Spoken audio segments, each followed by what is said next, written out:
Michael Jackson's Thriller, arguably the greatest music video of all time, released in 1983 at the height of Jackson's fame and success with his Thriller album, and directed by acclaimed director John Landis.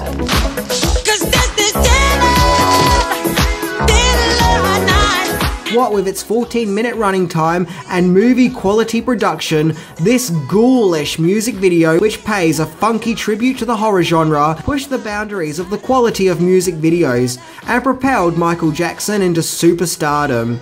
And even to this day, the classic short film which sees the king of pop turn into a werewolf and dance with a bunch of zombies is still a massive fan favourite, and is just as celebrated now as it was back in 1983. So much so that the sight of Michael Jackson eating popcorn has become a popular Facebook meme. So today we are going to celebrate this amazing piece of pop culture that is both a celebration of magic, music and fun, and is also a celebration of the talents of Michael Jackson, by looking into 10 things that you may not know about this famous horror-themed music video. The perfect short film for those who just can't get enough of moonwalking and zombies. And, Vincent Price rapping. So, let's check it out. Shambone.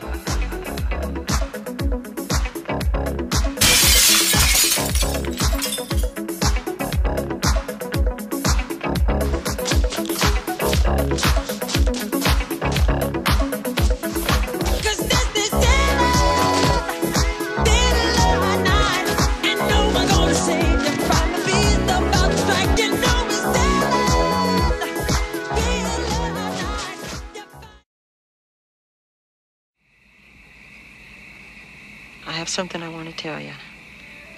Yes, Michael? I'm not like other guys. Number 10. The designer behind Indiana Jones's getup also designed Michael's red suit. One of the most iconic bits of imagery associated with Thriller is without a doubt Michael Jackson's funky as hell red suit. The suit was designed by none other than the director's wife, Deborah Landis, whom had previously designed costumes for Animal House and was responsible for designing the iconic imagery of Indiana Jones's attire. And if Indiana Jones's look of hat, satchel and bullwhip is iconic, then Jackson's Thriller look of red leathers is just as iconic. Deborah said she wanted the costume to make Michael stand out and pop up on screen. And thanks to the dark horror movie surroundings, it totally works and does instantly draw your eyes. And as for his V-shaped jacket, she said that that was designed to make Jackson look more virile. 2 jackets were made for the music video, one of which was recently sold off at an auction for $1.8 million. I don't know why, but it just brings me so much joy knowing that the designer who was responsible for Indiana Jones's look was also responsible for MJ's look in Thriller. That's awesome. Number 9. Controversy over Jackson's faith.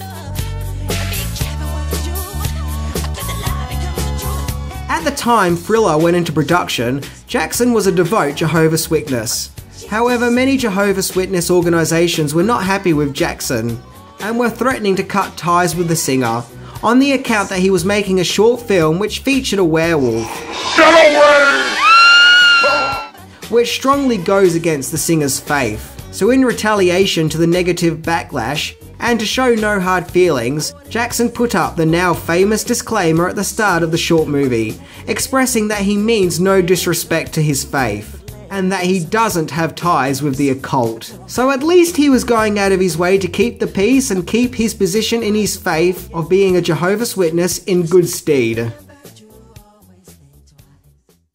Number 8. The werewolf transformation was a metaphor for puberty.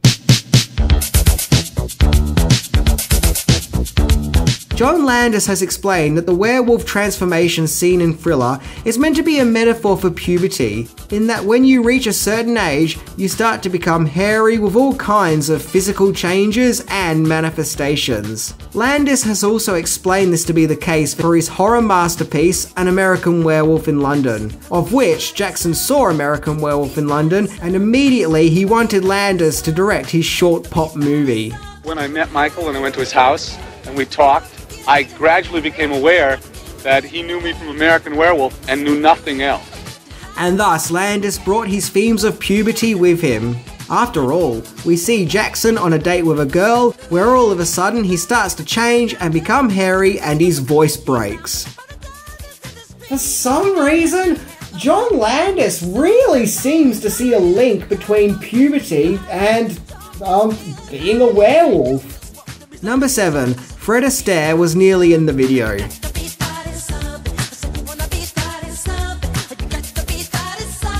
As we all know, both the Thriller song and short movie features a famous rap by horror movie legend Vincent Price, which thanks to Price's iconic laugh has become a staple in pop culture of its own.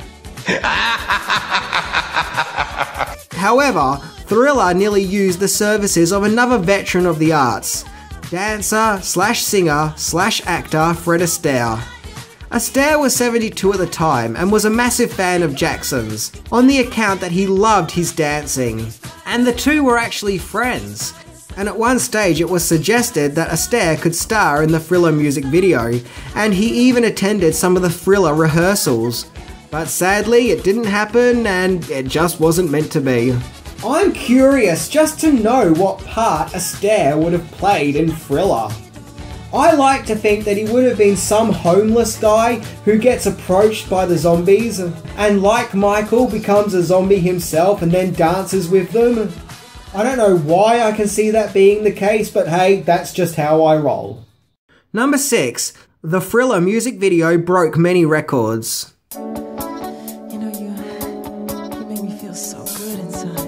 The music video cost $500,000 to make, instantly making it the most expensive music video at that time, especially when you compare it to most music videos that were being made at that time, which do look like they were made on the cheap. But the big struggle was how to get the money to make the video. CBS Records refused to invest any funding into the video, on the account that the company had already helped to fund the music videos for Billie Jean and Beat It, and didn't want to invest in a third MJ music video. Which is strange, as anything Michael Jackson sold like crazy back then. The next step was MTV, but MTV had a policy that they didn't pay for music videos. So Jackson's way around this was making a short movie about the making of Thriller, and offered to sell it to MTV. That way it wouldn't be in breach of MTV's policy, as it'd be paying for an actual movie, not a music clip. Welcome to the making of Thriller. And so, coming in at 34 minutes, the making of Thriller was actually 3 times longer than Thriller itself. But it worked. Because of the making of Thriller short film, both MTV and Showtime invested money. Money which went towards making Thriller itself. Wait. So they had to make a movie showing the making of Thriller in order to make Thriller. And just like that, my mind is blown. There is a paradox if I have ever seen one.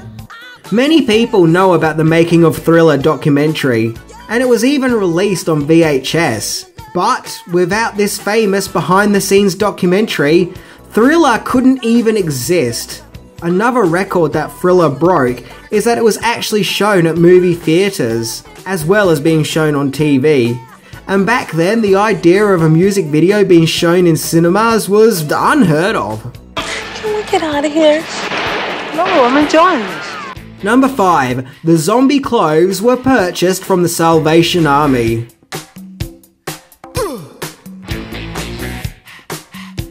As mentioned before, it was vital to get Jackson's look right for the music video, to make him look cool and for him to stand out. However, what do you do with a heap of zombie extras? Especially considering costs had to be spared.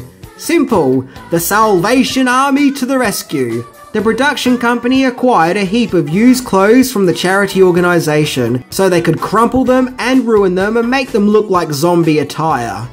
I suppose it makes sense. After all, they're zombies, so their clothes are meant to look old and used and run down, and even grubby. So indeed, why not buy old clothes from a second-hand goods store? Number 4. Thriller was choreographed by a Beat It gang member.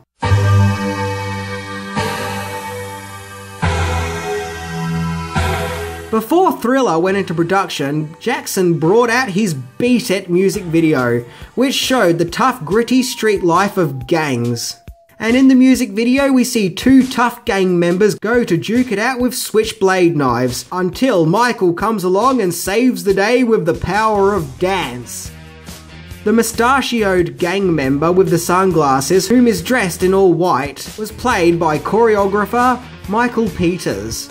Well, Peters also provided his services for the Thriller music video too, only this time he was behind the camera, as he helped choreograph the dance scene shown in the music video. So yeah, this guy introduced the world to the famous Thriller dance. And he must be one hell of a choreographer. As Landis explains, in the dance scene where Michael and the zombies do a jump, if you watch carefully, they all jump at exactly the same time, which shows just how much time and care was put into the dance choreography. Number 3. Ties to An American Werewolf in London.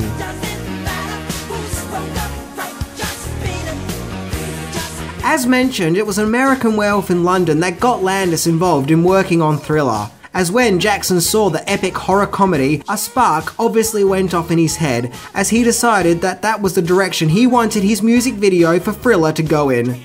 And thus, because of Landis' involvement with Thriller, both Thriller and American Werewolf in London share a lot of the same production crew. For example, Elmer Bernstein provided background music for Thriller as well as composing the score for An American Werewolf, and both movies were edited by George Folsey Jr., and both have makeup effects done by legendary makeup artist Rick Baker, and in my opinion, the makeup in Thriller is nothing short of sensational.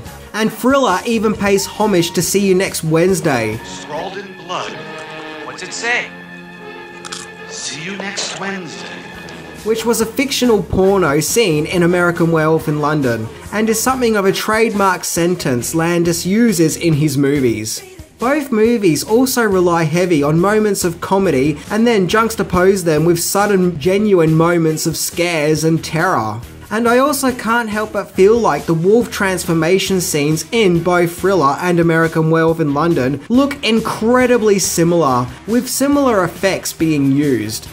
So this makes me wonder, could it be that Thriller is actually kind of a sequel to American Werewolf in London? Number 2. The Thriller girlfriend was also a Playboy playmate.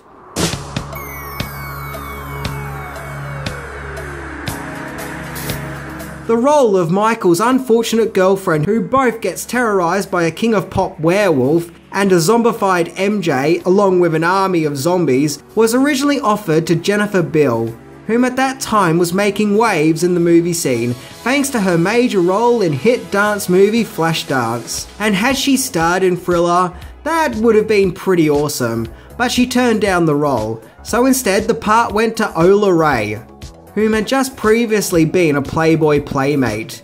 Miss June 1980 to be precise. But regardless, she still does a fairly impressive job in the film, and every time I watch Thriller, I always feel nervous and worried for her. I mean, she goes through some pretty scary stuff, what with her boyfriend being turned into a zombie and all, and that scene where she runs to the house to get away, and the Michael zombie along with the rest of the zombies crash through the walls to get her, still gives me chills. And every time the movie ends, where Jackson reveals his wolf eyes, I always think, oh man, come on, can't we just leave this poor girl alone already? Hasn't she been through enough? I guess we'll never know if the poor Thriller girl ever made it home okay. funny. Number 1. The song Thriller originally had a different name.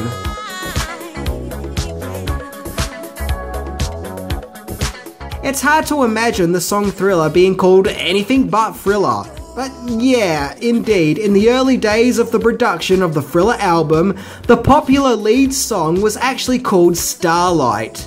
I kid you not, Starlight. And listening to Thriller with different words sounds weird. We need some starlight, starlight, sun, there ain't no second to make it wild again. Okay, listening to Starlight is like listening to Thriller if you're in a parallel dimension. It sounds the same, but it's just not right. Unlike Thriller, which definitely has a ghoulish old horror movie feel about it, I can't help but feel like Starlight is more about the paranoia of being under the famed spotlight.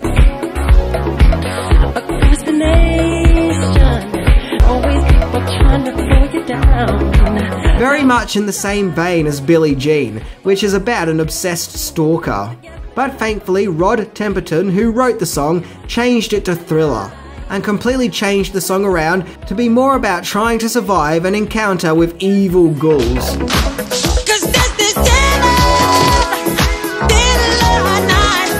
Which I think worked in the song's favour, and of course led to the creation of the music video. And the title Thriller just has an irresistible sharpness about it. And thank God the song was changed to Thriller, because at one stage the album was going to be called Midnight Man. Seriously, Midnight Man, making Jackson sound more like a gigolo than the king of pop. I mean, imagine if they stuck with that name. I wonder if it still would have been a big hit. I wonder if people would be saying, I love Michael Jackson's album Midnight Man. Well guys, that was my look into Michael Jackson's Thriller, the pop music horror movie masterpiece.